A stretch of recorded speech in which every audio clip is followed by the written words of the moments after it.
Lo primero que tenemos que analizar en los problemas de PO eh, es tratar de dividir, como les mencionaba, en varias tareas más pequeñas.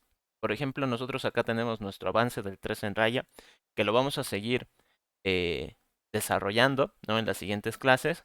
Pero acá lo que yo quiero mostrarles es que todo lo que hemos codificado acá, ya habíamos por lo menos jugado un poco, pero si se dan cuenta son 55 líneas, digamos, ¿no? Más los espacios en blancos, las llavecitas, pues bueno.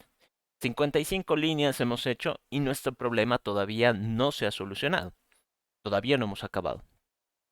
Entonces, una de las, digamos, virtudes que tiene la programación orientada a objetos, aquí, aquí, PO. ¿Qué significa PO por si acaso? Programación orientada a objetos.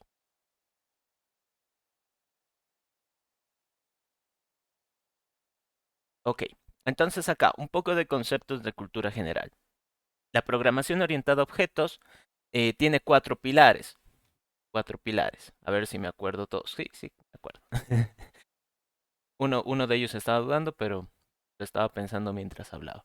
El primerito, que digamos es el más difícil, yo creo cuando uno aprende, es abstracción. La abstracción es tal vez el punto más complejo porque si digamos hacemos mal este paso, todo lo que viene después tal vez nos cueste mucho más, ¿no? Y tengamos que cambiar nuestras ideas. El segundo paso es la encapsulación.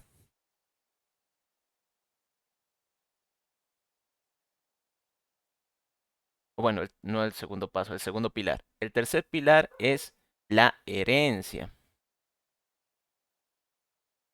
Y el último pilar es el polimorfismo. Polimorfismo. Uy, y mis perritos están ladrando un momentito.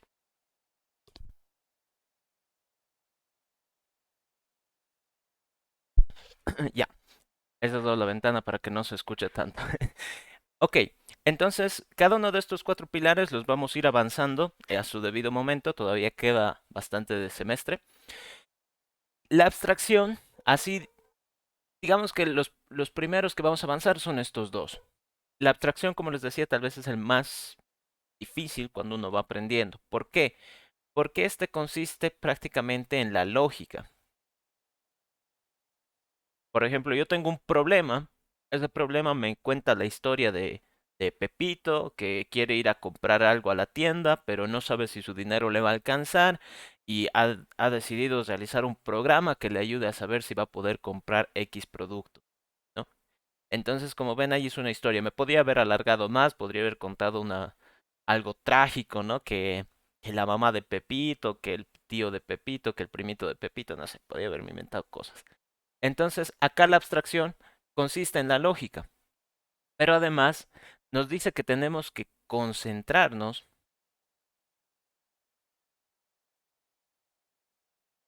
en lo importante.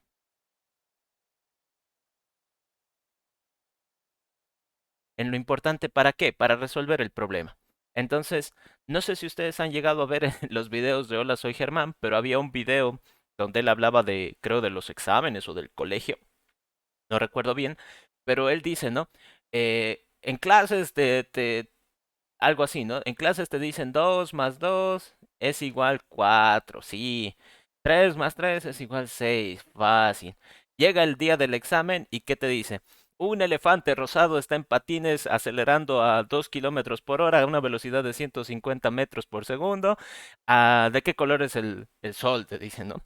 Cosas que nada que ver. Entonces, él lo explica porque muchas veces ese tipo de enunciados no tienen sentido, ¿no?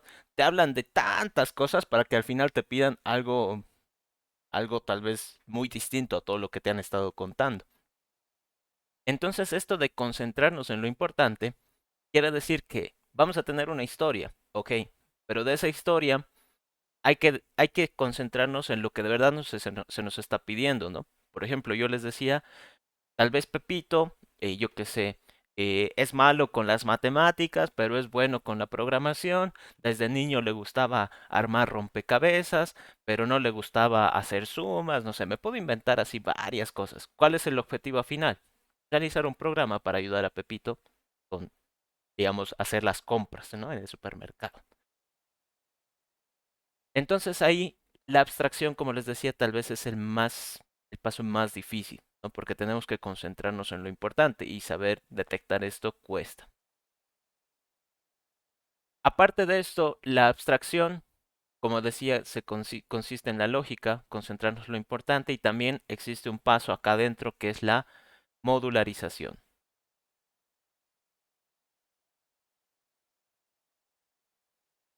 Modularización.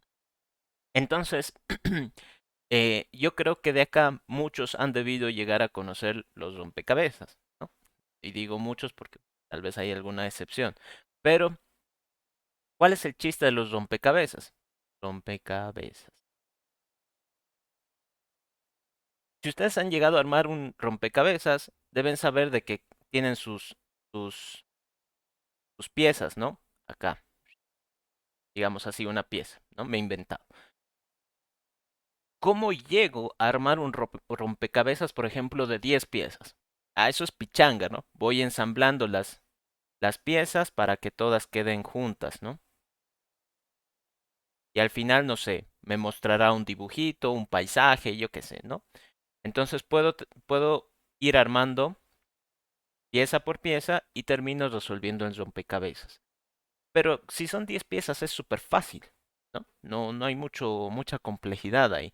Pero imagínense si fueran 1000 piezas o 5000 piezas o hay creo que hasta de 10.000 piezas, ¿no? Esos que se arman en una mesa. ¿Cómo voy a armar algo así? ¿Cómo podría armar algo que es tan extenso, pero que obviamente tengo que solucionarlo? Capaz uno diga, nada, eso no es para mí, yo tengo flojera, no quiero hacer eso. Pero cuando es, por ejemplo, con la programación, a veces no queda de otra, ¿no?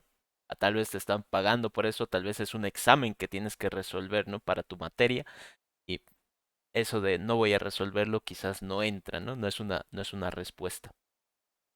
Entonces, los que hayan armado rompecabezas grandes, ¿no? De 1000, 5000 piezas tal vez, saben de que quizás el objetivo es concentrarse, por ejemplo, ¿no? Yo les digo acá, tal vez una estrategia que yo sigo, es tratar de ubicar las esquinas, ¿no? Entonces mi rompecabezas tiene que armarse de forma rectangular, ¿no? Por ahora no tengo nada. Entonces todas las piezas están en un montón acá, ¿no? Distribuidas, ¿no? En la misma mesa. Entonces de todas esas piezas yo voy a tratar de formar por lo menos los que estén en esta esquina, ¿no? Voy a tratar de ubicar. Si en el proceso detecto que hay otras regiones que tal vez se vayan armando más rápido, entonces me paso a esas, ¿no? Pero el objetivo tal vez sería detectar un área, por ejemplo, una esquina. Completo esta esquina, entonces paso a la siguiente esquina, a la siguiente esquina, a la siguiente esquina. Ok.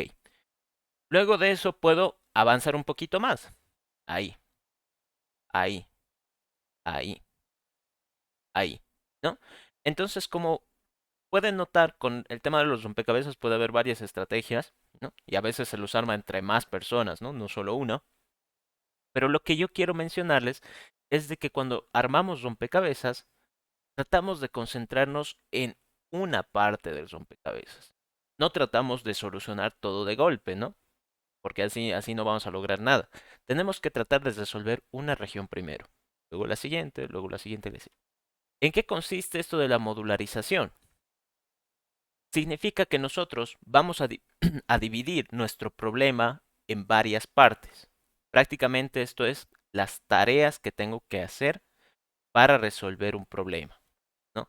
Entonces, si quiero resolver un rompecabezas, pues primero me concentraré en la esquina superior izquierda, luego esquina superior derecha, luego esquina inferior izquierda, esquina inferior derecha. Una vez que complete eso, entonces, no sé, eh, moveré un poco mi región y trataré de resolver la siguiente, ¿no? O puedo dividirlo como por cuadrantes, ¿no? Tipo matriz. Entonces, digo, voy a resolver el cuadrante 1, luego el cuadrante 2, el cuadrante 3, ¿no? Como les digo, puede haber varias maneras. Entonces, la modularización consiste en eso. Un problema muy grande, tratar de dividirlo en pequeñas tareitas que sean un poquito más fáciles de resolver. ¿Y qué va a pasar al final? Nuestro problema se va a solucionar uniendo todas esas pequeñas tareitas que yo ya he visto cómo resolver y mi problema grande ha quedado resuelto. Por ejemplo, ¿no? Aquí ya vamos a aplicar un poquito de PO, vamos a ir modularizando. Dentro de lo que hemos hecho nuestro 3 en raya, ¿no? Dentro de lo que hemos hecho acá, podríamos hacer ciertas divisiones. Por ejemplo, esta parte podría yo decir que son, em, por ejemplo, en el caso del rompecabezas, sería como que traer el rompecabezas y esparcir las fichas, ¿no? Acá en nuestro 3 en raya podría decir preparar el juego. Preparar juego, ¿no? Estoy determinando qué ficha va a jugar, cuál va a ser la otra ficha, a quién le toca, cómo se va a crear la matriz. Estoy preparando el juego todavía. Luego, luego, tal vez esto incluso tendría que venir en esta sección, ¿no? Porque el juego terminó. No, es parte de la preparación del juego. Aquí ya les estoy mostrando de que todo tendría que ir relacionado tal vez a un cierto tema. Ok. Luego, aquí ya está el tema del ciclo, ¿no? Este ciclo, ¿qué me va a permitir? Esta etapa tal vez nosotros la podríamos considerar como juego en curso. Ha empezado el juego, pues, y hasta que no termine yo no me voy a detener. Entonces, juego en curso. Podría ser la siguiente etapa. Veo este ciclo y pues hay muchas cosas acá. Yo tengo miedo de mover algo y preferiría tal vez no meterme con esto, ¿no? A veces el miedo, el miedo perjudica. Pero tratemos de identificar qué tareas más realizo yo acá. Entonces, por ejemplo, acá el ciclo ya tiene una condición, una pregunta. Terminó el juego igual false. Digamos que eso no es la gran tarea, solo una pregunta. Acá, System Out Print, marca, ingrese a la fila a marcar. Ok. System Out Print, ingrese en la columna marcar. Ok. Esta etapa yo la entendería como que estamos ingresando las coordenadas, ¿no? Acá mismo lo hemos anotado. ¿Qué sucede después? Empiezo a preguntar si la coordenada es válida, ¿no? Entonces, yo quiero que ustedes detecten cómo pasamos de una tarea a otra. Hemos recibido las coordenadas y directamente paso a preguntar si la coordenada es válida. Entonces, podría decir que esta etapa es recibir las coordenadas, ¿no? Esta sería una etapa. La siguiente etapa sería validar que las coordenadas estén dentro de la matriz. Esta es otra tarea, ¿no? Otra tarea. En este caso son preguntas, ¿no? Como este de aquí y este de aquí. ¿Cómo podría determinar cuándo una pregunta debería tal vez tratarla de forma distinta, ¿no? Tal vez manejar aparte otra operación o algo. Cuando esa pregunta sea demasiado larga como esta, ¿no? Fíjense, aquí hago 4 preguntas para saber si de verdad es válida. Entonces debería cuestionarme si esto tal vez debería manejarlo aparte, ¿no? Tal vez calcularlo en una variable y recién de la variable preguntar, ¿no? Ahorita lo vamos a analizar. Luego, saber si la celda está vacía. Nuevamente una pregunta. Podría tal vez dejarlo así, podría tal vez modificarlo. Ya vamos a ver a dónde nos lleva todo esto. De ahí marco la ficha, todo bien. Aquí cambio el turno. Pero si nos damos cuenta, esta etapa, incluso tal vez esta, ¿no? Esta etapa es marcar en la matriz, ¿no? Para marcar en la matriz, yo tengo que saber qué fila y columna voy a marcar, ¿no? Y también con qué ficha, ¿no? Y una vez hecho eso, tengo que alternar la ficha. Esto tal vez es hasta otra tarea, ¿no? Fíjense, porque aquí ya estoy cambiando de tema. Aquí hablaba del tablero y aquí estoy hablando de la ficha de turno. Mm.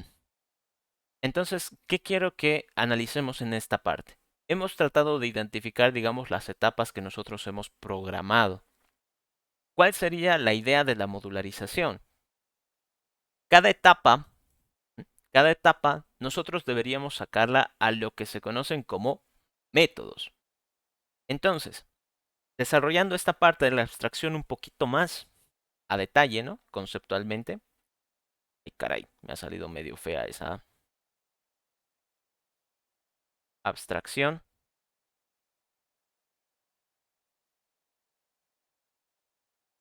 Esta etapa va a consistir, como les decía, en establecer la base, la lógica de mi problema, ¿no? ¿Qué me están pidiendo?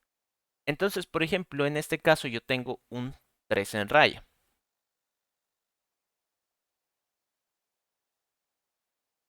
Este 3 en raya, si yo quiero abstraerlo, tengo que concentrarme en dos, digamos, dos partes importantes. Lo que se denomina características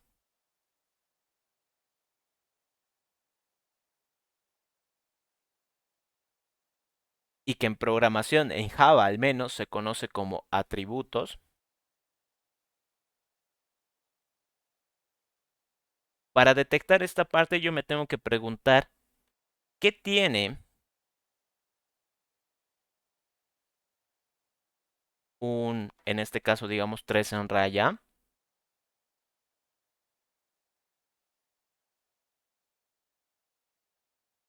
qué tiene un 3 en raya. La segunda parte, la segunda, el segundo punto importante sería bueno, los denominados, el denominado comportamiento.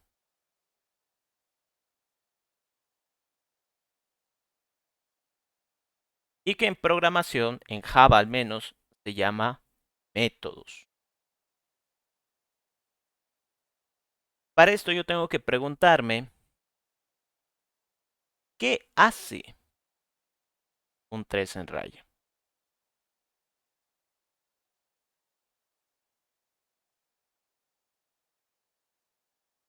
Esto de aquí, el comportamiento también son las tareas, ¿no? Las tareas, las etapas que yo tengo que seguir para resolver el problema.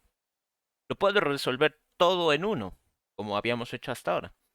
O lo puedo ir dividiendo en etapas, cosa de que tal vez sea un poquito más organizado, ¿no? Para que yo diga, bueno, me voy a concentrar en validar una coordenada para ver si está dentro de la matriz. Ok, entonces me concentro en eso. Voy a crear otra tarea para saber si la celda está vacía. Ok, su misión específica va a ser eso, nada más.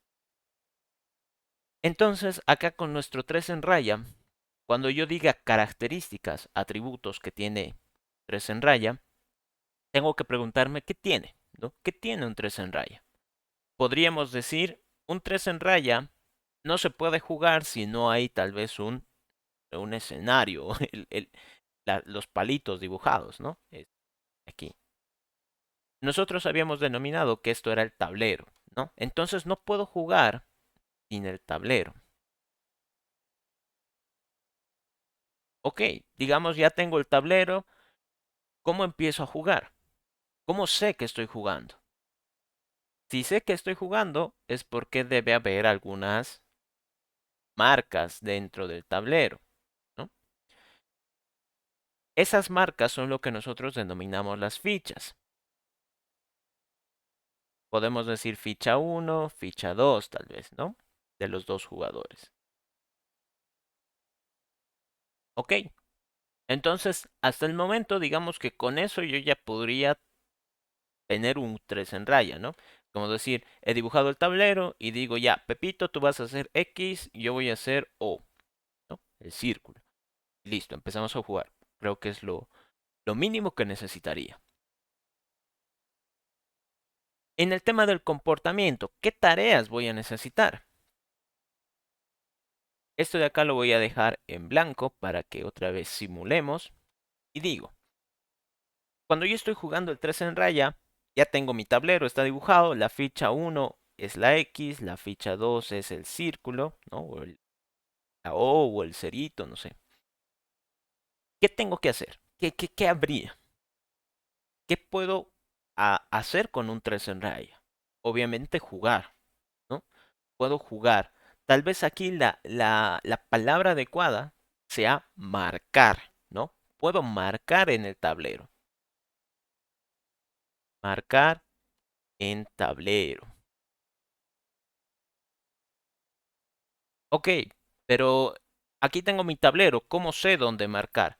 Aquí nuevamente, como hacíamos en el PC Int, es como explicarle a un bebé, ¿no? Uno puede decir, bueno, es fácil, o sea, solo agarras y dibujas, no es la gran cosa. Sí, pero a la computadora hay que explicarle paso por paso. ¿Cómo vas a ver la computadora dónde tienes que marcar? ¿Cómo vas a ver la computadora qué tiene que marcar? ¿Cómo vas a ver la computadora dónde, en qué tiene que marcar? Me refiero a, aparte de la ubicación, no sé, ¿quieres que marque en este tablero? ¿Quieres que marque en, no sé, en un texto? ¿Quieres que imprima, ¿no? Un system out. No vas a ver la computadora tampoco eso.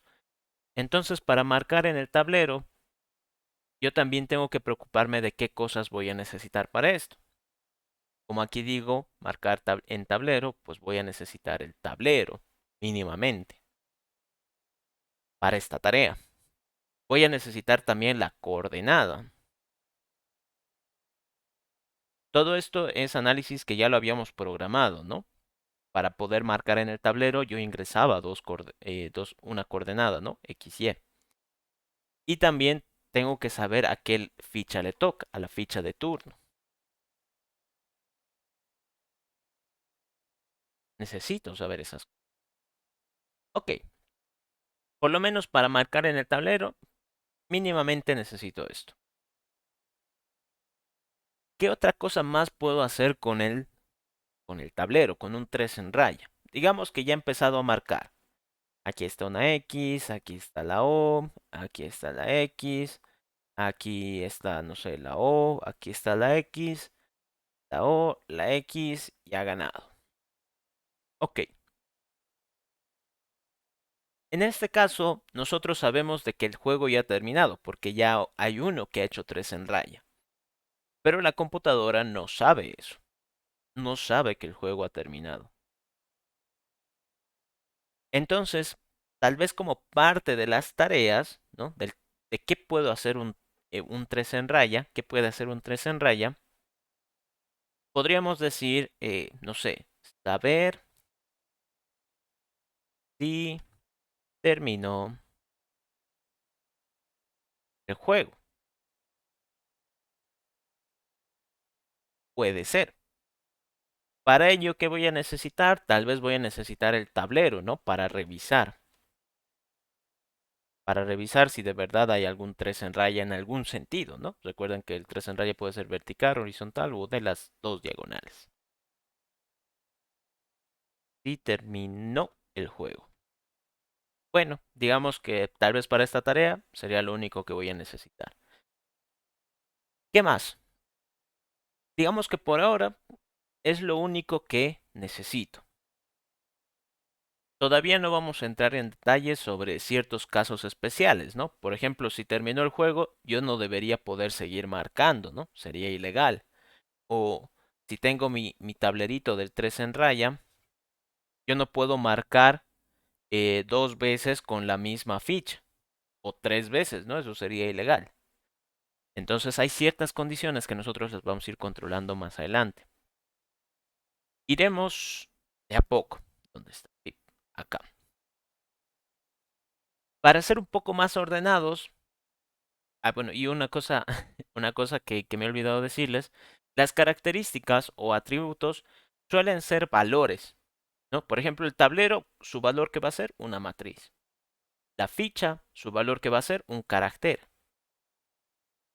La ficha 2 que va a ser otro carácter. Entonces las características suelen ser valores, ¿no? Un número, un booleano, texto, un carácter, suelen ser valores. ¿Qué pasa con el tema de los comportamientos? Lo primero que nosotros podemos detectar es que son, bueno, prácticamente esta regla creo se cumple siempre, son verbos. ¿Qué puedo hacer con un 3 en raya? Marcar en el tablero, saber si terminó el juego. Entonces, cuando ustedes piensen en esta etapa de las tareas, en esta parte de las tareas, tienen que pensar en verbos. Si no es un verbo, no, no sé, yo me puedo decir que hace un 3 en raya. No sé, dos, digamos. Eso no tiene nada que ver, eso no es una tarea. Incluso aquí podría hacer algo especial que ahorita me acabo de acordar, mostrar el tablero. Que era algo que ustedes me preguntaron hace 2 semanas. Mostrar el tablero. ¿Cómo podría mostrar el tablero? Si se dan cuenta, aquí nuevamente es un verbo. Pero bueno, entonces para los comportamientos o métodos, estos suelen ser acciones, no suelen ser verbos. ¿Y qué me va a indicar todo esto? Pongámoslo en pantalla dividida. Híjole, acá. Ay, pucha, y encima no era este. Tenía que agarrar la clase. Ya. Entonces, ¿cómo tendría que tomar en cuenta las características y comportamientos que he detectado? Lo primero que tendría que hacer para que, digamos, tener todo esto ordenado, las características suelen estar por fuera de todo, en esta parte blanca. Características. O también lo que nosotros en programación llamamos atributos. ¿Qué debería colocar en esta etapa? Todos aquellos datos, todos aquellos valores que yo he detectado. Por ejemplo, voy a necesitar un tablero, voy a necesitar una ficha, ficha 1 encima, ficha 1, voy a necesitar la ficha 2. Ok, como ven, me está botando errores. ¿Y qué significan esos errores? De que Java me obliga a que todas estas características estén asociadas a un tipo de dato. Todo esto yo ya lo conozco, ¿no? Sé que el tablero va a ser una matriz de caracteres, sé que la ficha 1 va a ser un carácter, la ficha 2 también va a ser un carácter. Ok. Entonces tengo que declarar estas variables por fuera. Aquí, punto y coma. Acá, punto y coma. Acá, punto y coma. Y como ven, ya ha dejado de quejarse, ¿no? Si se dan cuenta, ficha 1, ficha 2, lo tengo acá abajo, ¿no? Igual, con el mismo nombre. Tablero, tablero. Trato de compilar, me dice no hay errores. Pero ¿qué sucede con esto? Si esto lo hubiera colocado acá adentro, me hubiera dado un error. Me dice variable ficha 1 ya está definida en este método, ¿no? Y fíjense cómo en este error ya habla de lo que les mencionaba, ¿no? En método main, ¿no? Método. ¿Qué es un método? Una tarea, un comportamiento. Estas variables, que nosotros denominamos características, atributos, son también conocidas como variables globales. Es decir, estas variables que yo acabo de crear las puedo utilizar donde yo quiera, en cualquier tarea que yo quiera. No necesito crear de nuevo otra variable para, digamos, guardar el mismo valor. Estas variables las puedo utilizar donde yo quiera. Vamos a hacer un pequeño ejemplito ahorita. Pero para responder esa duda que digamos acabo de generar, ¿por qué aquí no da error? ¿Por qué acá no da error? Porque en Java existe lo que nosotros conocemos como, bueno, digamos el concepto, es variables locales, ¿no? Variables locales. ¿Cuál es la diferencia entre una variable global y una variable local?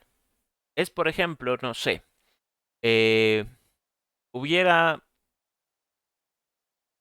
digamos, un famoso que se llame Juan Pablo de Monsalve, ¿no? Como yo. Entonces, pucha, ese famoso todos lo ubican. Todos, todos, todos. Estoy poniendo un caso. Yo que sea, digamos, es un boxeador, por decir, me estoy inventando. Pero ustedes también me conocen a mí, que yo también tengo el mismo nombre, Juan Pablo Monsalve. Entonces, ¿cómo ustedes van a diferenciar cuál es cuál? Va a depender del contexto, ¿no? Si ustedes dicen voy a ir a pasar clases con el Aux y Juan Pablo, entonces tal vez hacen referencia a mí. O si dicen voy a ir a ver una pelea del boxeador Juan Pablo, entonces hacen referencia al boxeador, ¿no? Entonces aquí sucede algo similar. Dentro de este contexto de las llaves, ¿no? Toda esta parte que está, digamos, de color amarillo, el tema del cual están hablando es de estas fichas, ¿no? De estas variables en específico. Entonces, si yo más adelante coloco simplemente ficha 1, no sé por dónde está, acá abajo, ¿no? Ficha 1, ficha 2, automáticamente Java va a decir, bueno, pues estás hablando en este tema, en este contexto, entonces te debes estar refiriendo a estas fichas. ¿Cómo puedo hacer para que use estas de acá arriba? Para decirle, no, no, no, pero yo quiero que hablemos del famoso, ¿no? No quiero hablar del Auxin, quiero hablar de el famoso boxeador. Entonces existe otra forma de utilizarlas. Para utilizar las que yo conozco como variables globales, tengo que utilizar this, ay caray, this.ficha 2. Ahora, bueno, aquí da otro tipo de error, pero eso lo vamos a hablar después. Este this va a significar que yo me estoy refiriendo al contexto global, ¿no? Es decir, ¿has visto no, ¿cómo podría decirles? Mira esta foto de Juan Pablo, Dios. Entonces, uno va a pensar, bueno, le ha sacado foto al lado. Qué raro eso, ¿no? Y él, no, no, no, hablo del boxeador. Hablo del boxeador. Ah, pues haber dicho eso, ¿no? Haber dicho, estoy hablando del boxeador, no de él. Entonces, para que Java entienda esa etapa, digo, esa diferencia, se suele utilizar este this. Y bueno, aquí ya sale otro tipo de error que es de otro tema. Pero esto significa que hace referencia a la variable que está acá arriba. Ok. Ahora, tengo acá mis variables globales. ¿Cuál sería el siguiente paso? Lo que yo hacía acá antes era darles un valor, ¿no? Nosotros habíamos definido esta etapa como preparar el juego, ¿no? Toda esta etapa.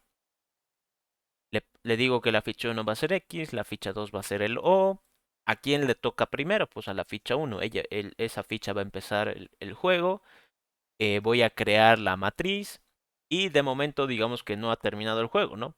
Apenas estoy preparando pues, cómo va a terminar. ¿Qué tendría que hacer en la siguiente etapa? Yo tengo, yo tengo que darle un significado a estas variables. ¿Cómo se haría en programación orientada a objetos?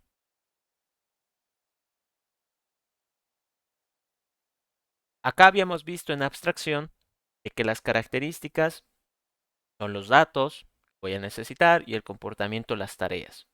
Hablemos ahora en un detalle un poco más técnico. ¿Qué necesito para que estas características funcionen? Porque ahorita, digamos, el primer paso es decir, voy a tener un tablero. Ok. Voy a tener una ficha 1. Ok. Voy a tener una ficha 2. Ok. ¿Cuándo le doy significado? Para darle significado a estas variables globales, a estos atributos, existe el denominado constructor. ¿Cuál es la misión del constructor? Bueno, ahí dice, ¿no? Construir, uno diría. Sí, pero la misión principal es dar significado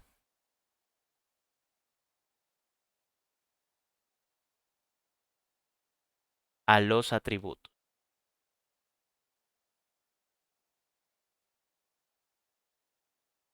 En pocas palabras, digamos que prepara.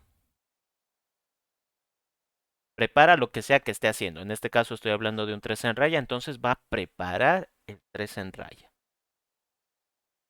Por lo tanto, acá, como nosotros habíamos dicho, preparar el juego. A ver, un momentito, pipi, acá.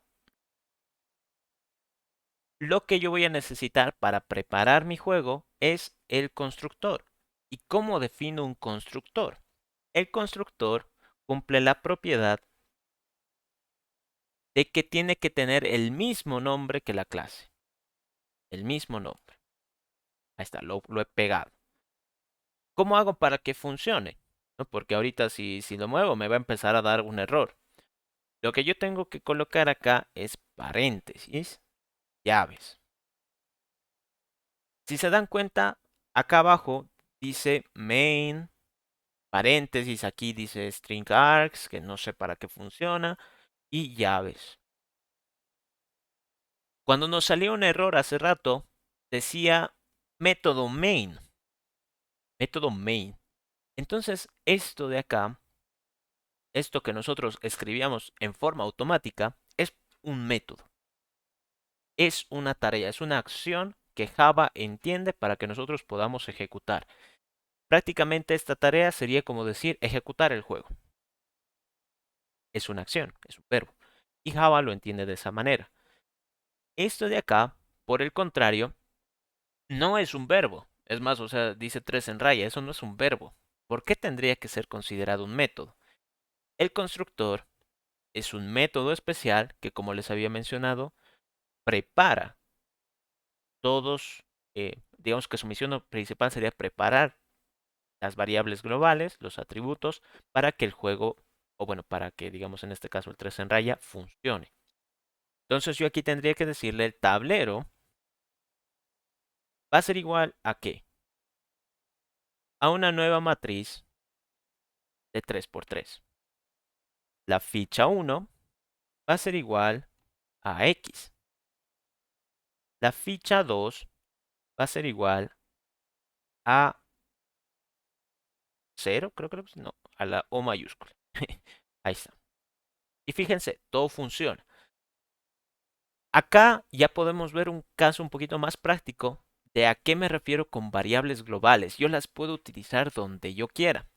No he necesitado aquí colocar de nuevo char, corchete, corchete, tablero, igual, new char. He necesitado simplemente darle un significado. Y eso podría utilizarlo después donde yo quiera. El constructor consiste en eso, nada más. Lo que sea que yo haya colocado acá de nombre, por ejemplo en este caso es 3 en raya, lo mismo lo coloco y eso ya es mi constructor. Constructor. Como les había mencionado, misión principal, ay caray, misión principal, dar significado a los atributos o variables globales o características. Aquí ustedes pueden colocar nuevamente, como son variables, pueden colocar tal vez un valor concreto, como ser X, no sé, tal vez alguno de estos datos es un número, entonces pueden colocar una operación matemática, pueden generar matrices, arreglos, lo que ustedes gusten, ¿no? Dependiendo del caso que estén elaborando. Pero aquí tendría que ser la misión darles un valor, ¿no? Darles un significado a esas variables. Siguiente paso. Hemos hecho ya el constructor, ya tenemos nuestras características del juego. Tengo que empezar a desarrollar las tareas. Entonces cada una de estas tareas debería ser un método. Entonces, para crear métodos en nuestro, en este ambiente, en este código, tengo que darle un nombre. Por ejemplo, lo que yo quiero hacer ahora es marcar. Puedo colocar marcar en tablero para ser un poquito más específico. Nuevamente, paréntesis, llaves. Y listo. Esto ya es un método. Uy, un momentito, por favor. Admit. Esto ya es un método. Pero. Aquí ya existe un problema.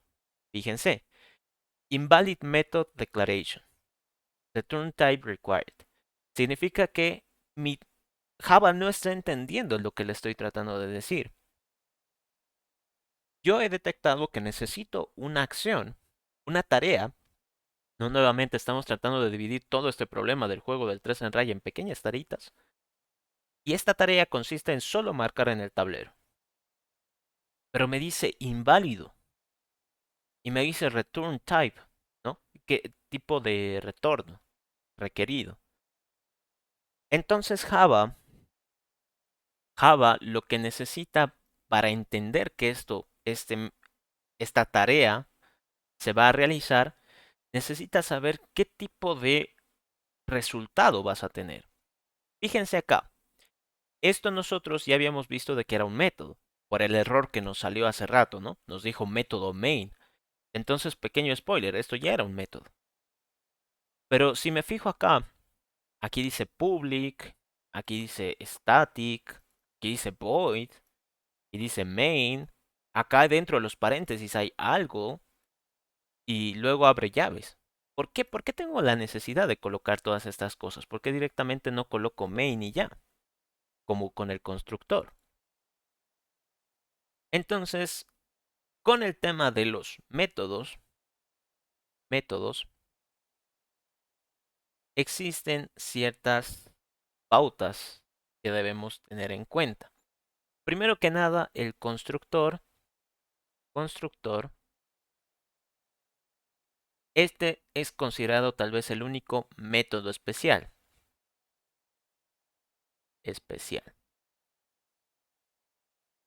¿Por qué? Porque para crearlo, para definirlo, lo único que basta es colocar el mismo nombre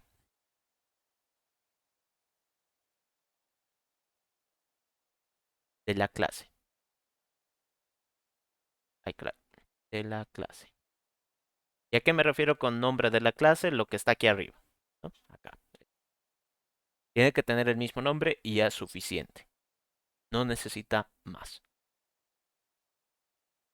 Luego, con el tema de los otros métodos, o los que no son constructores, por ejemplo, como en este caso marcar en tablero, esto de métodos van a requerir, van a requerir un dato adicional más, por lo menos uno.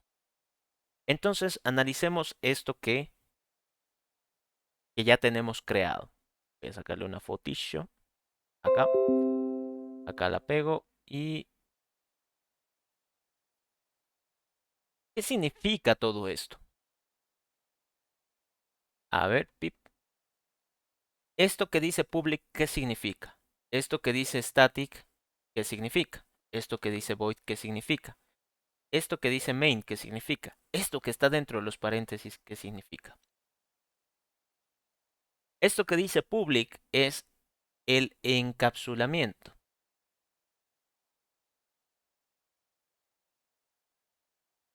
Nuevamente, spoiler, si ustedes se fijan acá, ¿dónde está? Cuando hablábamos de los 4 pilares de la programación orientada a objetos, el primero es la abstracción. ¿Cuál es el segundo? Encapsulación.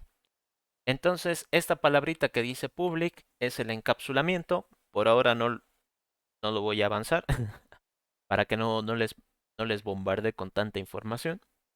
Pero ustedes ya pueden ir buscando qué significa. Este static se consideraría el contexto, tal vez. Yo lo voy a llamar contexto. Por ahora también, digamos de que existen a veces otros tipos de contexto, pero este de acá suele ser opcional. Este de aquí también suele ser opcional. Opcional. Cuando queremos hacer buen código, es mejor colocarlo. Sí, ahí digamos que por estándares de codificación es mejor colocarlo, pero es opcional. Java no te riñe si no está. Este void, ¿qué significa en inglés? Vacío, ¿no? Vacío. Esto que está acá que fíjense que me lo ha pintado de otro color. Este public está como de un color medio morado, digamos un rojo medio violeta, algo así. Este static igual. Este void está de color rojo. ¿Mm? Esto es lo que se conoce como el tipo de retorno. Tipo de retorno. Este de aquí es obligatorio. No me lo puedo saltar. Esto que dice main es el nombre de la acción, nombre del método. ¿Qué hago qué tarea trato de cumplir en este método? Aquí digamos main en inglés es como que principal, ¿no? Es el método principal, suele ser el que ejecute. ¿Y por qué aquí dentro de los paréntesis existe algo acá? ¿Qué significa este string args? Sé que estos corchetes significa que es un arreglo, ¿no? Me da a entender que es un arreglo. Pero ¿qué significa? Estos son los denominados parámetros. También son opcionales. Los parámetros suelen dar cierta información adicional que puedo necesitar al realizar la tarea, ¿no? También yo creo que los vamos a ir viendo en esta clase, pero si quieren pueden ir buscando un poco más de información. Lo voy a explicar tal vez la siguiente clase con un poco más de detalle. Ok, entonces aquí, ¿de qué me está riñendo? Me dice método inválido. Ah, y algo que me estaba olvidando. A ver dónde está mi mouse. Aquí. Este también es obligatorio, por cierto. Entonces, el nombre y el tipo de retorno son obligatorios, por lo menos esos dos. Si queremos hacer un código de calidad, digamos, el encapsulamiento más deberíamos poner. Pero bueno. Entonces, aquí me dice método inválido necesita un tipo de retorno. Entonces, cuando me dice necesita un tipo de retorno, yo tengo que pensar qué espero de esta acción. Marcar en el tablero. Bueno, esperaría que el tablero quede marcado. Ok, pero ¿cómo sé si de verdad se ha marcado? ¿Cómo sé si de verdad esa acción que yo estaba buscando ha tenido éxito? Podría tal vez mostrar un mensaje, podría tal vez, no sé, eh, responder un true, digamos, ¿no? True, se ha podido marcar en el tablero. Podría no responder nada, pues y que se las arreglen. Entonces acá, a mi parecer, digamos, aquí me conviene más que me diga marcar en el tablero. ¿Se ha podido? Sí, true. ¿No se ha podido? No, false. Ok. Entonces lo que yo estaría esperando acá como respuesta, boolean. Y fíjense cómo ya no me sale de error ahí, pero ahora me va a salir otro tipo de error. Ya no me sale acá arriba. Pero ¿qué me sale acá? Missing return statement. ¿Qué significa esto?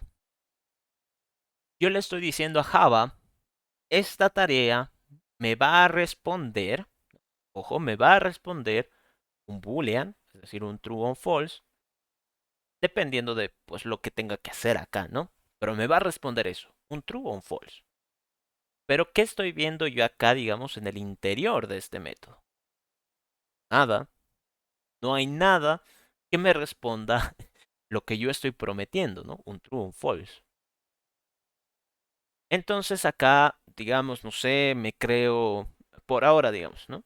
Me creo un entero, int i que valga 5, tengo un int j que vale 7, y le digo si i es menor a j, ¿no? Nuevamente todo esto es ejemplo para que ustedes eh, vean cómo podrían hacer ese tipo de respuestas, ¿no? Estoy haciendo un aquí.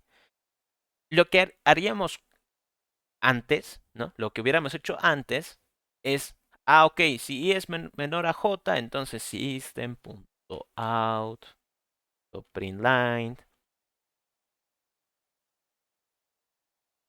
no sé, es menor, le puedo poner. Si no, pues le hubiera dicho es mayor, ¿no? hubiera hecho algo así. Pero fíjense de que en este caso Java se sigue enojando. Dice, no, no, no, no, no. Yo sigo esperando la respuesta. Ya has hecho algo de código, pero eso no me basta.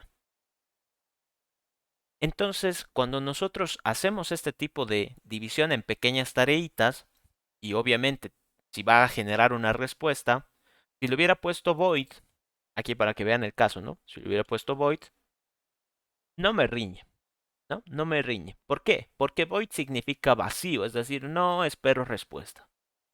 No necesito respuesta. Pero si le pongo, por ejemplo, boolean, ahí sí me riñe. Me dice, estoy esperando una respuesta y Java dice, no encuentro cuál es tu respuesta. Ok, entonces puedo colocar acá un boolean respuesta que sea igual true. Ok, ahí está la respuesta. Te estoy diciendo respuesta se llama. No me puedes decir ahora que no lo encuentras. No, no. Java dice que no lo encuentra todavía. Missing return statement. Entonces, ¿cómo rayos hago para que Java entienda que aquí está mi respuesta? Lo que tenemos que hacer para que ya no nos aparezca este error feo es decirle a Java return respuesta. Y fíjense que ya no se queja y compila. Por lo tanto, acá, el, en el tema de los métodos, habíamos visto el encapsulamiento, que es una parte, ¿no? De cómo nombrar un método. El, tiene un cierto contexto, a veces, nuevamente es opcional. El tipo de retorno, este sí es obligatorio, ¿no? Sí o sí tengo que colocar algo que yo espere de esta acción, de esta tarea.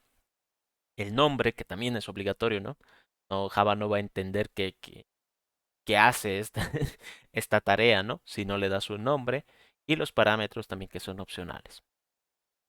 Del tipo de retorno, tipo de retorno, yo me tengo que preocupar de primero resolver todo lo que conlleve esta tarea, que no sé, digamos, no sé que tenga que hacer esta tarea, pero en algún punto, ¿no? En algún punto tengo que colocar un return. Return, y aquí suele ir alguna variable, ¿no? Por lo general, variable. Podría colocarle algún valor concreto, como decir false, ¿no? También funciona, es un boolean. Estoy respondiendo un boolean. Podría colocar algo que genere un boolean. No sé, 5 mayor a 7. Eso, por ejemplo, es una pregunta, va a generar un boolean y sigue funcionando, ¿no? Ahora, ¿es de verdad lo que yo necesito? Eso es otra cosa.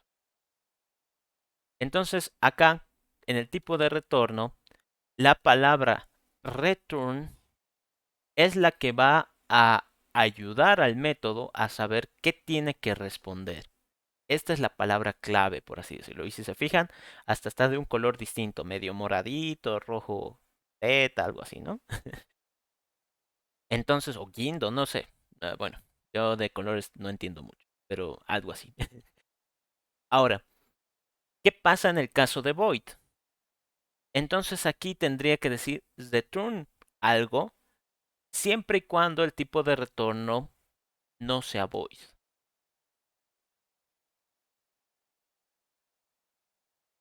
¿no? No sea void. Si le pongo return variable, significa que mi método responde algo, es decir, no es void.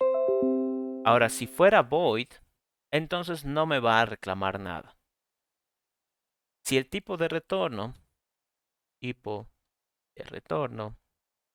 es decir, qué valor espero de respuesta, es void, return, return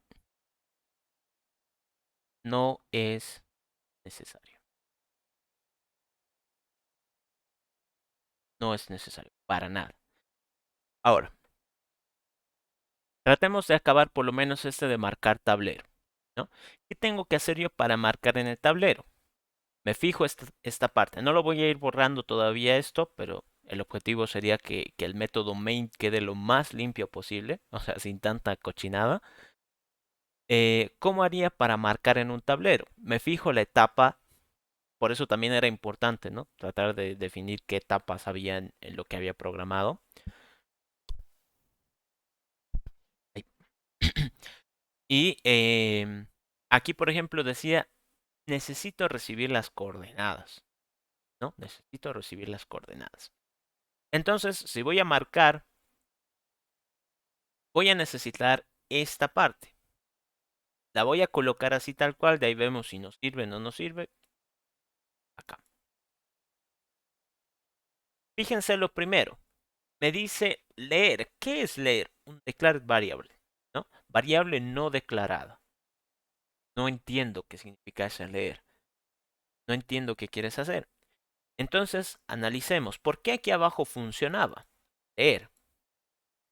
Reviso, reviso, reviso. Y acá tengo una variable llamada leer. Entonces, para que tal vez no me salga error, voy a necesitar colocar el escáner ahí. ¿No? Fíjense, pues ahora sí me permite ingresar las variables. ¿Qué más? ¿Qué hacía después? Tendría que validar si la coordenada es correcta, ¿no? Está dentro de la matriz. Tendría que verificar si el tablero en esa fila, columna está libre. Está libre, entonces la marco y alterno el turno. Entonces, es decir, todo esto, ¿no? Todo esto. Tendría que colocarlo acá. Ahí está. Entonces, fíjense qué ha pasado ahora. Esta parte la hemos solucionado y hemos tenido que traer el escáner hasta aquí, ¿no? He tenido que traer el escáner hasta este punto para que no me salga el error. Tengo que preguntar si la fila columna son válidas. Ok. Tengo que preguntar si la celda está vacía. Bueno. Tengo que marcar la ficha de turno. ¿Qué es eso? Me dice. No sé a qué te refieres con ficha de turno. No ficha turno. Aquí, bueno, esta parte que todavía no sabemos cómo va a funcionar, pero bueno, hay que alternar la ficha. Nuevamente me dice, ¿qué es ficha de turno? Es ficha turno. Entonces, acá me doy cuenta de un nuevo punto. Por eso les decía, la abstracción genera la base de lo que yo voy a programar. Pero eso no significa que durante el proceso no pueda agregar más cosas o cambiar cosas, ¿no? Aquí, por ejemplo, me doy cuenta de que ficha turno, necesito yo para la lógica que estaba usando antes. Y digamos que en este nuevo enfoque, ficha turno llegaría a ser un atributo o una característica del juego, ¿no? El juego necesita el tablero, necesita las dos fichas, pero también necesita saber a quién le toca. Eso no lo habíamos contemplado al principio. Por lo tanto, acá puedo agregar una más. Dar ficha turno. Y puedo decir acá, igual que como hicimos el método main, ficha turno va a ser igual a la ficha 1. Este constructor, por si acaso, solo se ejecuta una vez, solo va a existir una vez, ¿no? Entonces, aquí el valor inicial, por eso aquí dar significado dice, entonces este sería el valor inicial de todas estas variables. No es como que todo el tiempo va a valer ficha 1, solo al inicio. El constructor solo se ejecuta al inicio, es decir, una vez. Ay, caray, una vez, nunca más. Ok, entonces fíjense de que ahora ya no me sale el error. Incluso hasta compila, ¿no? Que compile ya es un gran logro, pero nuevamente no significa que todo esté bien. ¿Por qué? Porque yo necesito preocuparme de mi respuesta. ¿Cómo rayos voy a responder si se ha podido marcar o no? Entonces, revisando aquí, marcar en tablero, bueno, voy a ingresar datos por teclado, me va a decir para la fila, la columna que ingrese valores, Luego voy a validar de que esa coordenada esté dentro de la matriz y que no esté ocupada, obviamente. Si esas dos condiciones se cumplen, significa que puedo marcar, ¿no? Significa que voy a tener éxito aquí. Luego, pues pasaría a alternar la ficha. Ok. Ahora, preocupémonos primero por qué voy a responder. ¿En qué momento debería saber yo si he tenido éxito o no? Acá. Acá es el punto donde yo tengo éxito. Si la celda no está vacía, entonces significa que no he tenido éxito. Si la fila y columna no estaban dentro de la matriz, significa que no he tenido éxito. Por lo tanto, en este tipo de tareas, de métodos, lo que yo recomiendo al menos es tener como primera instrucción súper importante qué voy a responder. Acá, por ejemplo, lo que yo tengo que responder es un boolean. Entonces, boolean, respuesta. ¿Qué va a ser mi respuesta? No tengo ni idea. Sé que en este punto he logrado marcar. Entonces sé que aquí mi respuesta va a ser true. He logrado marcar. Sé que si la celda no estaba vacía, es decir, else, ay caray, sé que si la celda no estaba vacía, entonces no he tenido éxito.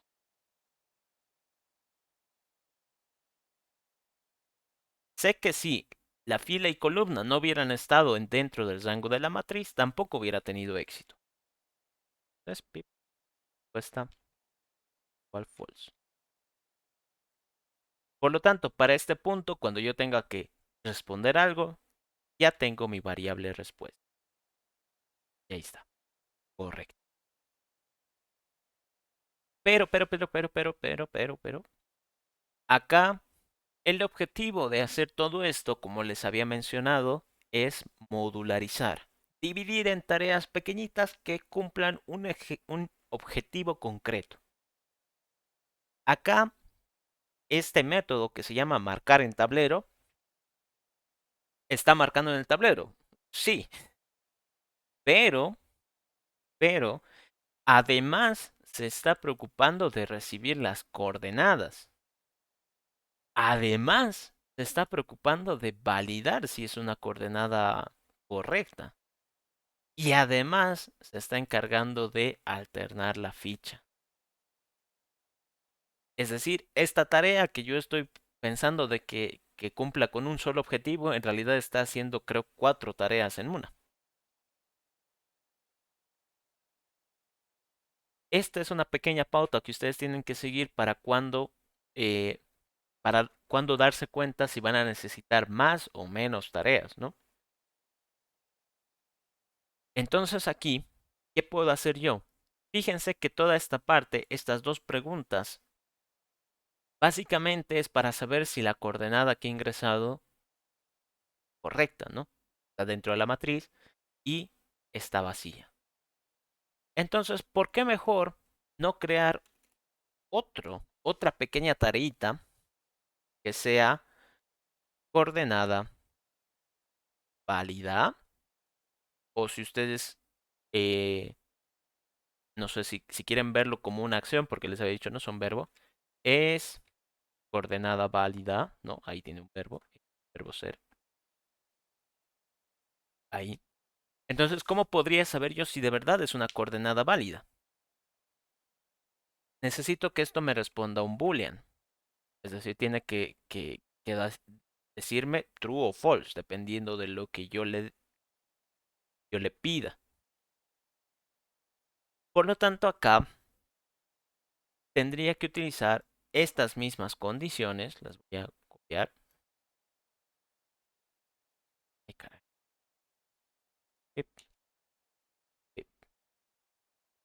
Tendría que usar esas mismas condiciones para saber la respuesta. Entonces, como les había mencionado, boolean es coordenada válida. Voy a necesitar una respuesta que sea de tipo boolean. Y una vez que termine todo esto, voy a retornar esa respuesta. sea lo que sea que haya valido durante el proceso. Pero acá ya me está dando otro error. Me dice, ¿qué es fila? ¿Qué es columna?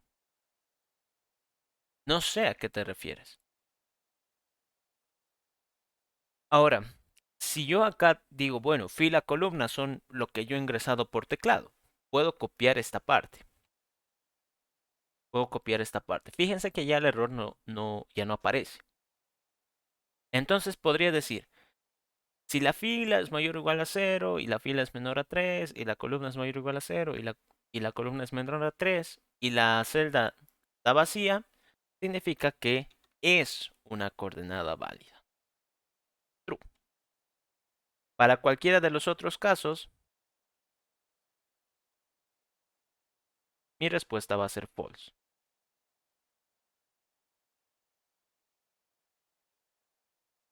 Ahí está. ¿Cuál va a ser el problema con eso? De que si yo trato de marcar en el tablero, me va a pedir por teclado que ingrese una fila y una columna. Ok, digamos que eso no está del todo mal. Pero cuando yo tenga que preguntar si es una coordenada válida, es decir, cuando tenga que pasar a este otro método, otra vez me va a volver a pedir fila y columna. Entonces yo ahí puedo hacer la jugadinha, ¿no? Puedo colocar otra fila y otra columna, otros valores distintos, que no debería ser válido. Ahí es donde entran los parámetros. Parámetros. Pucha, me ha salido todo chueco. Ay, hasta arriba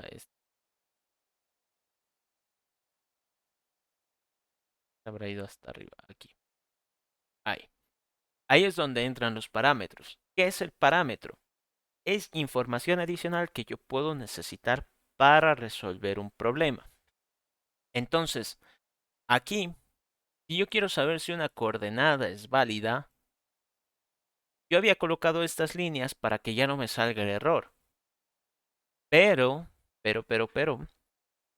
si me doy cuenta, lo que yo quiero saber es si una coordenada que ya existe o que ya me han mandado es válida. Entonces puedo decir acá, in fila, in columna. Fíjense que el error desaparece y todo compila. Entonces hablemos de los parámetros, así, digamos, fugazmente. Los parámetros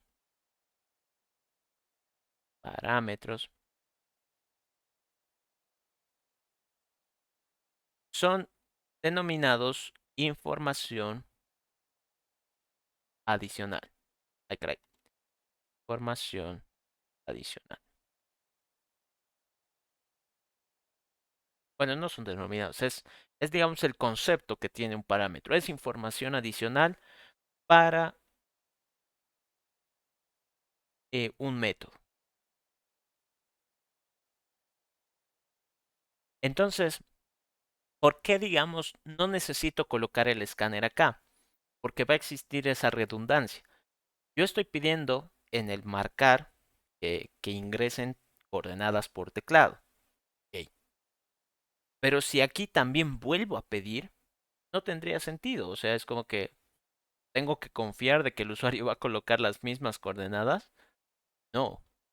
Entonces, si aquí, en esta etapa, yo ya sé que fila y columna quiere utilizar el usuario, entonces debería utilizar estos dos datos para verificar si es una coordenada válida, ¿no?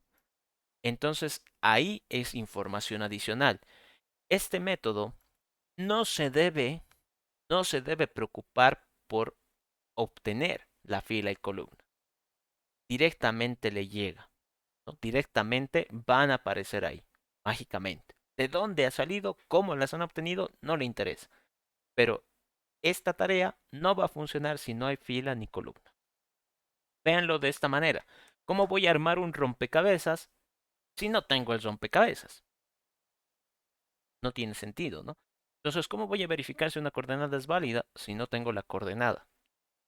Entonces, acá eso se considera información adicional. Si me pidieran armar un rompecabezas, entonces me tienen que dar el, el rompecabezas, ¿no? O lo tengo que conseguir. No, no, hay esas dos opciones. Ok, se supone que todo esto lo podríamos omitir porque ya existe una tarea encargada de hacer eso. ¿Cómo lo hago? ¿Cómo sé si de verdad es una coordenada válida para evitar esta etapa, ¿no? Que queda todo fea, ¿no? Dos ifs ahí medio raros. Primero que nada, me voy a crear una variable. Coordenada válida. ¿Qué va a valer esta coordenada válida? Y aquí entra otro, tal vez otra gran ventaja, ¿no? De por qué es bueno dividirlo en tareas, ¿no? En métodos. De que yo puedo llamar, ¿no? Puedo unir mis pequeñas soluciones en el momento que yo necesito. Entonces quiero saber si una coordenada es válida. ¿Cómo voy a obtener ese valor? Acá puedo apretar control espacio. Fíjense que salen un montón de cosas acá. Pero a mí el que me interesa es este método, el que yo acabo de crear. ¿Es coordenada válida? ¿Será una coordenada válida? Ese es el que me interesa. Y fíjense de que aquí me dice, en paréntesis, necesitas mandar una fila y una columna para que la tarea pueda trabajar. Entonces yo le digo, esta fila y esta columna son las que tú tienes que utilizar para lo que sea que las necesites y la respuesta que tú obtengas yo la voy a utilizar. Por lo tanto, esta parte no me sirve, esta parte tampoco me sirve. Y acá simplemente tendría que decir si la coordenada es válida,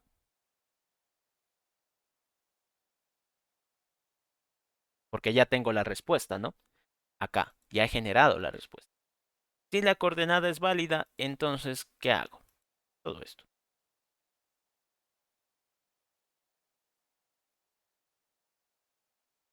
Si no fuera válida, entonces mi respuesta para haber intentado marcar va a ser false.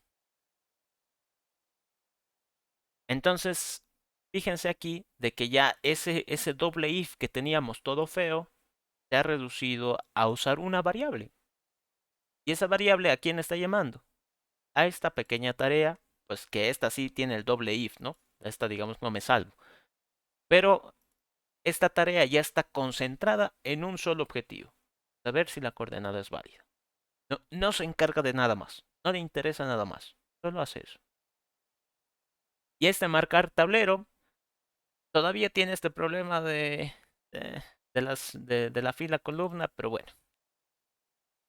Ahora, no es su responsabilidad saber si la coordenada es válida. Simplemente tiene que conocer el resultado final. Pero él no hace esa tarea, solo conoce el resultado final. De ahí marca y de ahí tiene que alternar la ficha. Esto también no le corresponde a él, es otra tarea.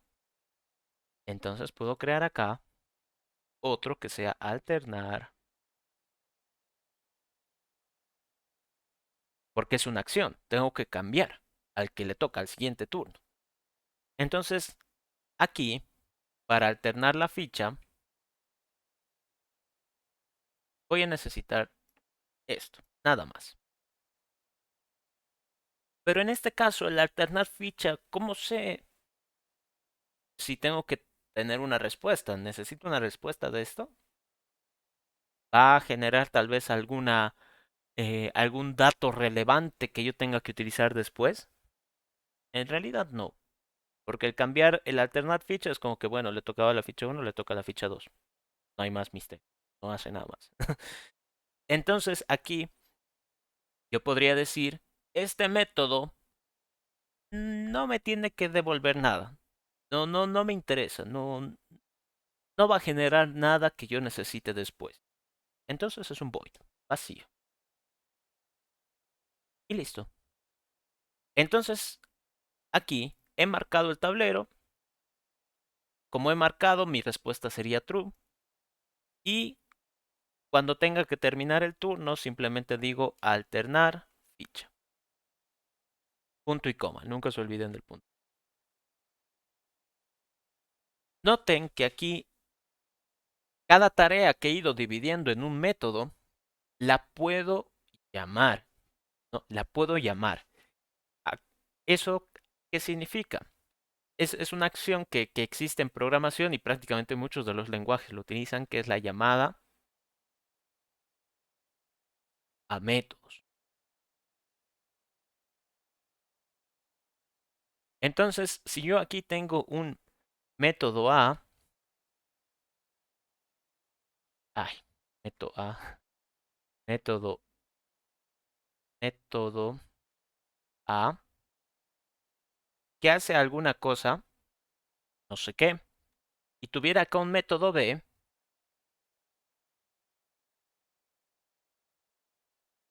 que hace cosas también, yo tal vez pueda necesitar lo que hace el método A. Tal vez es una tarea muy importante que a mí me sirve, pero nuevamente el objetivo de esto sería dividirlo todo en tareas más pequeñas. Entonces, una opción sería agarrar todo lo que hace el método A, control C, control V y aquí lo pongo, ¿no? Esa sería una opción. Pero, como les mencionaba, tal vez lo que hace el método A tiene 10 líneas. Lo que hace el método B tiene otras 20 líneas. Si copio y pego, pues se va a hacer un método más grande y feo. Eso es lo que nosotros queremos evitar. Nos da flojera. Entonces, una opción sería, bueno, necesito lo que sea que haga el método A. Entonces lo llamo método A. Para llamarlo, simplemente tengo que colocar su nombre. Entonces, fíjense, he creado el método llamado alternar ficha. Quiero utilizarlo. Necesito utilizarlo. Entonces, simplemente coloco su nombre. Paréntesis para decir de que es un método. Voy a ejecutar una acción. Y punto y coma. Nada más. Ahora, ¿qué pasa? Bueno, aquí yo puedo seguir haciendo más cosas, ¿no? ¿Qué pasa si tuviera otro método? Pero este método, digamos, devuelve un entero. Int, perdón, int método t, por ejemplo. Y este método, digamos, hace sus cosas y return, tiene un return 5, por ejemplo. Puede valer cualquier cosa. Entonces, en este caso, si es que yo quiero utilizar el método C, puedo llamarlo también. Método C. Puedo llamarlo. Y él se va a ejecutar, va a hacer lo que sabe. Su objetivo, va a cumplir su objetivo. Pero, como este responde a algo, ¿por qué? Porque me lo ha colocado de blanco, ¿sí? Pero este como retorna valor, responde a algo, yo tengo dos opciones. Llamarlo, no hacer nada, lo cual diría, bueno, lo que sea que hayas hecho, pues bueno, qué bien que lo hayas hecho, pero no me interesa que hayas obtenido. Sería como que un poco de mala gente, ¿no? Y la otra opción sería que yo guarde ese valor en una variable después de llamarlo.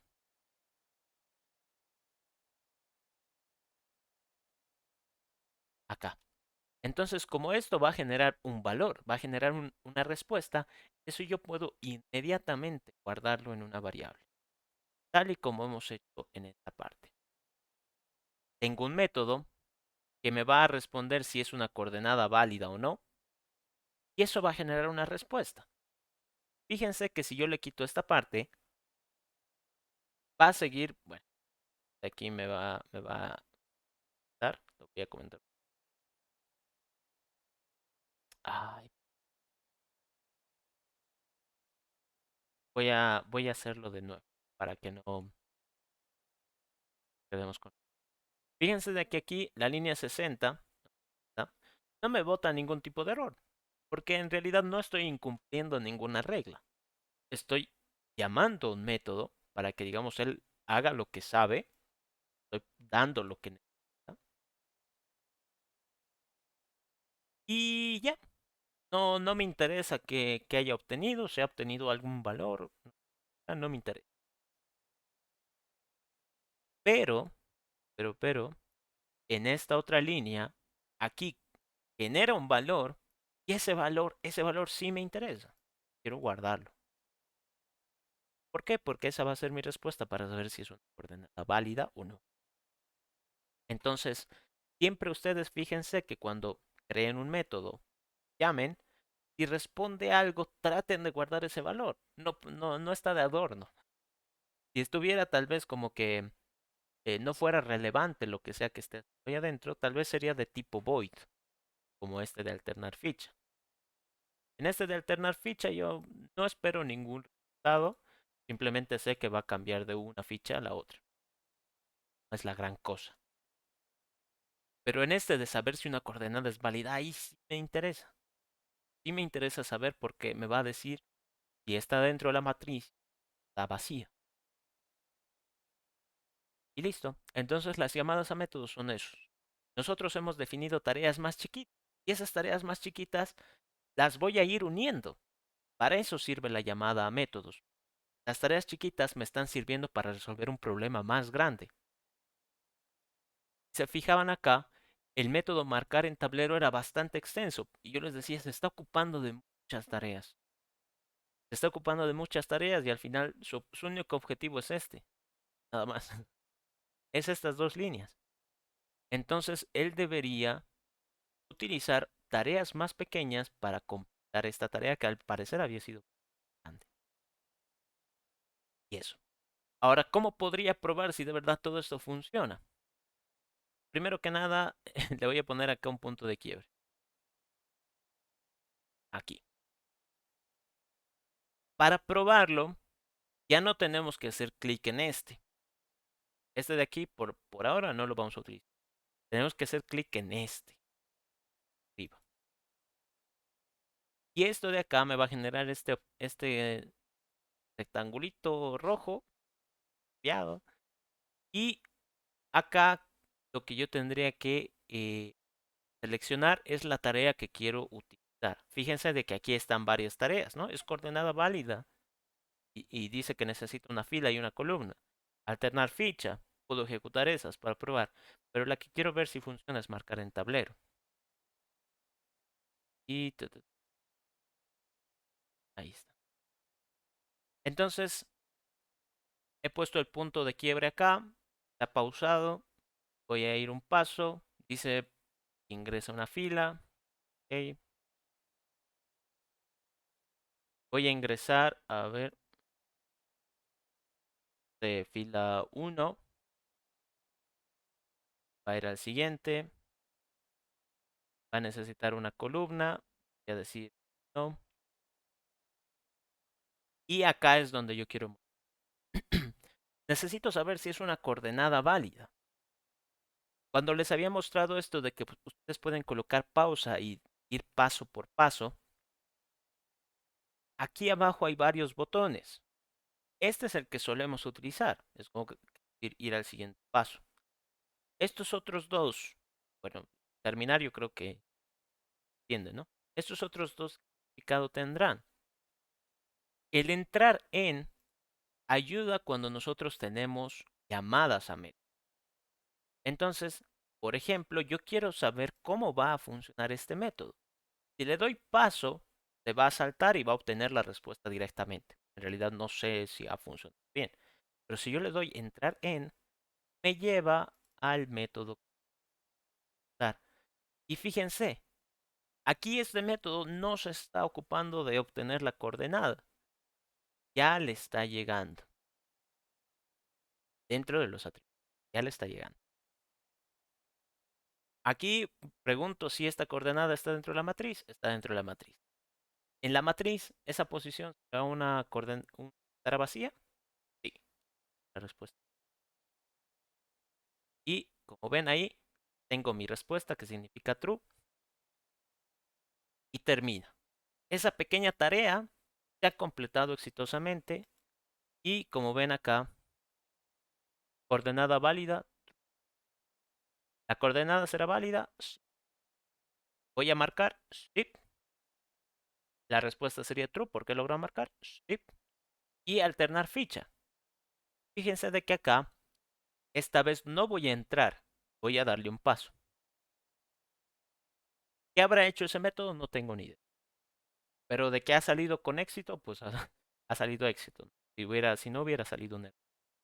Y fíjense de que ahora la ficha de turno es cero. Digamos que por lo que vemos acá, le ha ido bien. Y la respuesta es por lo tanto, esta forma de modularizar, que estoy uniendo palabras, ayuda a que nos concentremos en tareas más pequeñitas y que las tareas que son mucho más complejas, ¿no? Que tal vez nos cueste mucho pensarlas, sea un poco más fáciles de resolver, porque ya tengo las tareas pequeñas, entonces ya simplemente. Hasta ahí no sé si tienen alguna duda, consulta, comentario. Un código muy extenso. Oh, sí. Ahora sí se está volviendo extenso, ¿no? Creo que ya va 133 líneas. ¿Cuál es la ventaja de esto? Uno diría, pero estoy creando muchos métodos, ¿no? Estoy creando muchos métodos, mi código se va a hacer extenso. Sí, pero la ventaja de esto es que, por ejemplo, si, si, si digamos una coordenada la detectan como válida cuando tal vez está mal, ya saben dónde tienen que ir a buscar, porque tengo un método que se encarga solo de eso. En cambio acá abajo, el método main que es muy largo, saber qué parte ha fallado sería más difícil, ¿no?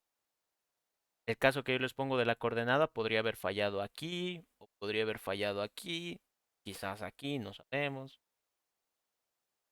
Entonces, el objetivo de esto es de que sea un poquito más fácil detectar dónde ha podido existir error. Así cuando tengas que cambiar algo, te cambia solo ese metodito. No cambias el debería seguir. ¿Qué dicen los demás? ¿Se ha entendido? No sé, difícil.